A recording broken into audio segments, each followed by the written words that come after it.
Hi guys, welcome back to another video.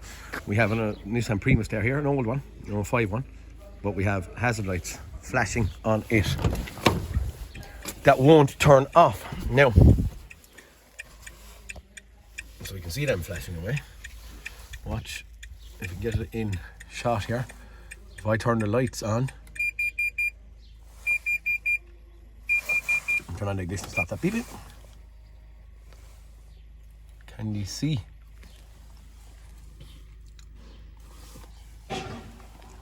Turn.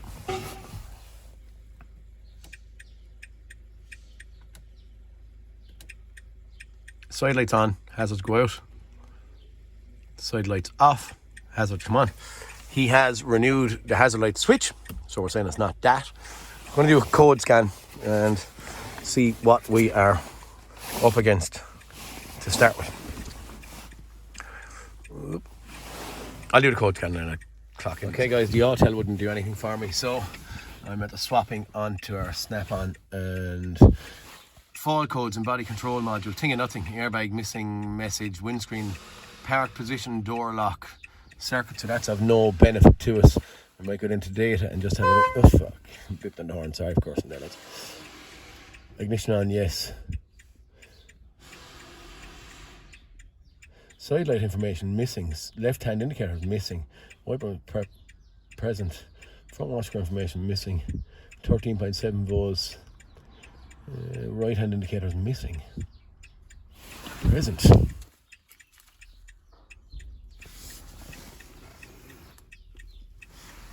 If you can see, look at that Peter right there, hazard warnings, if you can see it.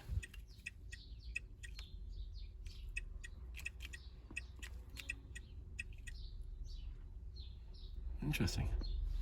I hold the button down.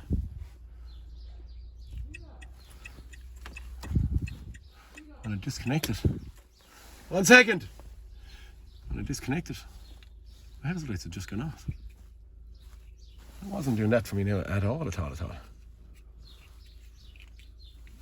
this a second hand switch I wonder that the man has got? Because why not? The piece broke out. It couldn't be that simple, could it? Now I have disconnected this already. It stops flashing when I have it pressed. I think, come on, I'm gonna get a new switch for this. I have seen these to fail often. I did say to the man I thought it was going to be a hazard light switch. He said, no, I've got any one of them.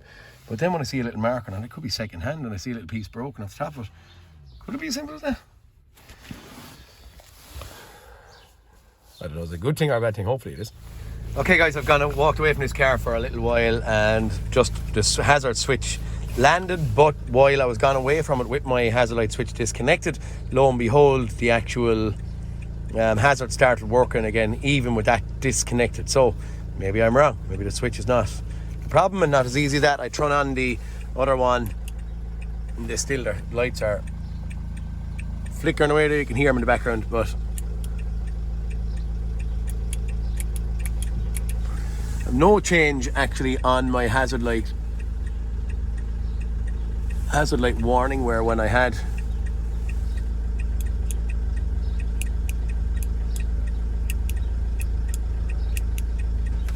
it was changing from missing to present. I'm only just looking at the live data for the indicator switch. Indicator is present. I'm back to missing now. Left hand indicator there, present. That's the indicator switch is over.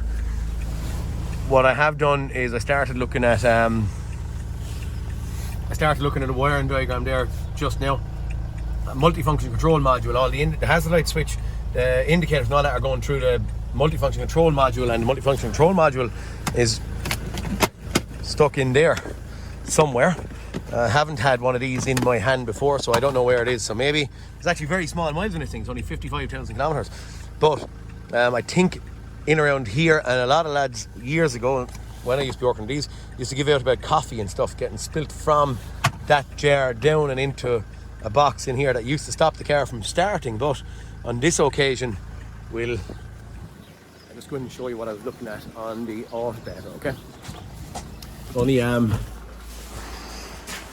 so multifunction control module, it says she's located there.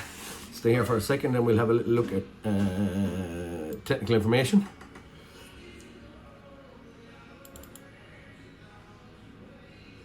Okay, wiring diagrams. Here we are, wiring diagrams. And then I have exterior lamps here, and then we have indicators. Indicator lamps. So there's our hazard warning lamp switch. This is the multifunction control module here. So the message from here is coming up and into that, and then coming out to our lamps. Okay, through these. Actually can't see the wire coming out here, but there's a yellow one or something in there, I believe. Can't see it, but there's a wire coming down here that we can't actually see. I can kind of see it, can I? You can kind of see it. No, you can kind of see it with the phone. But anyway, we're going to be looking for this thing, see where it is, and see can we see it, or even plug it out and see will the hazard lights go off. They have to, I suppose, but we'll see what the story is, okay? Okay guys, just had to come out here, pulling off the cowling around the steering wheel and a little bit of plastic around the clocks. This little multifunction control module is buried down underneath the instrument cluster, but there's a safety or security tab that sits around there to stop me taking off a block connector. So I just got up to that point so I can get in, drill out that pop rivet and take the steel bracket off out around it, and then we'll see where we are once I get that off, okay? Okay guys, I've got up the thing, got me drill, and I just drilled the head off of that tab. It's going to be old and probably not much good to anyone, but sure, someone might want it, you never know. It could be the same setup on, like, you know, up to as far as 2013, 14 Nissan Primastar or Vivaro, whatever it may be. All I'm showing you, hazard lights are flashing. If the minute I push out the tab, hazard lights gone. Back in.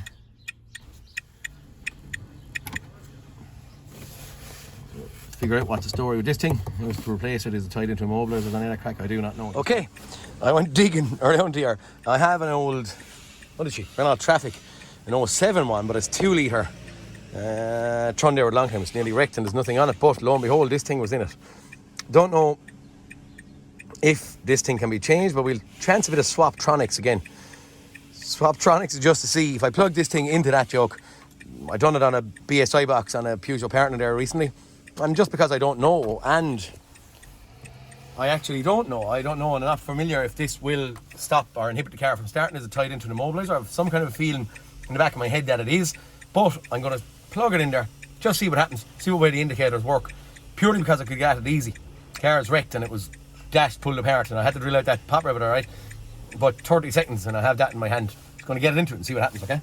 I won't try and record the swapping because it's buried in here and I'll need 2 hands to get in at it and stuff, and we'll just unplug and plug in this one and see what happens. Okay, a few moments later. As I said, that's just lobbed in there. Block connectors plugged in. I don't have hazard lights flashing. Just see. Okay. Stopped. Okay, but will she start? The feeling no is the answer. Feeling, yeah, look, okay. You see that? A little. Ooh, actually, look at that. Oh, that was my, sorry. I thought the hazard lights were going bananas on me there, but I've actually tapped off that switch when fitting it. Okay, so our hazard lights issue is fixed, but we have some kind of a not happy here anyway because of the immobilizer light flashing like crazy. I'm not even going to try and start. Ah, she turns but she won't start. Okay, I'm ignoring that anyway. This thing is tied into an immobilizer. Time to start figuring out what we can do to overcome. Okay guys, after doing a little bit of digging and asking, and I'm after ringing a couple of lads and asking, can I send these off and either transfer bits from the donor to the original or what, and I couldn't get anything solid on it. So, chap called Alan in a company called Keyfast in Waterford City. He is all things key and immobilizer related, and in theory, if I stick in this, I have an immobilizer problem. I have my indicators fixed, but I have an immobilizer problem. So I'm been talking to Alan. After talking to a lot of people, Alan has come back to me and he has said that they can get an EEPROM from that to that. And the EEPROM carries the information for VIN number, immobilizer, all that kind of stuff. And he's hoping that the EEPROM, once it goes over there, is going to make that start this car. So that's what's happening. Keyfast, Alan from Keyfast, had to say it's fair man. Alan is, he's a fair operator. He's the lad that's going to do the switcheroo on this thing. We're hoping, okay? Send him off and see where we end up. Okay guys, we have our original one back, and we have the donor one sitting in situ on our key.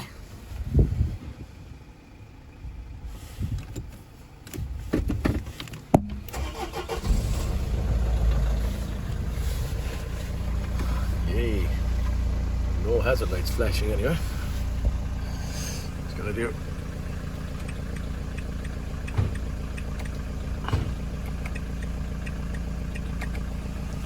I'm only really doing that for videoing purposes. I have this module fitted in from Alan and Keyfast. He was able to get an EEPROM, I don't even know what it is, from that and put it into this one, which basically transferred over the memory, he says. And that got our mobilizer light going off. I know from it sitting here now with about 2 days with that module sitting there, just put on a bit of plastic, it is fixed. Okay, indicators are working. Hazard lights are working, and we're up and running. That was it. So we've changed that yoke, whatever it's called, and whatever the heck they moved over from one to another. I didn't do it, so I don't know. All I done was plugged it in, turned the key, and up she's running. So hey, for this one guys, please like and subscribe, and I'll talk to you all in the next cartoon. Peter Kennedy signing out. Lads, thanks very much for watching, and I'll talk to you later.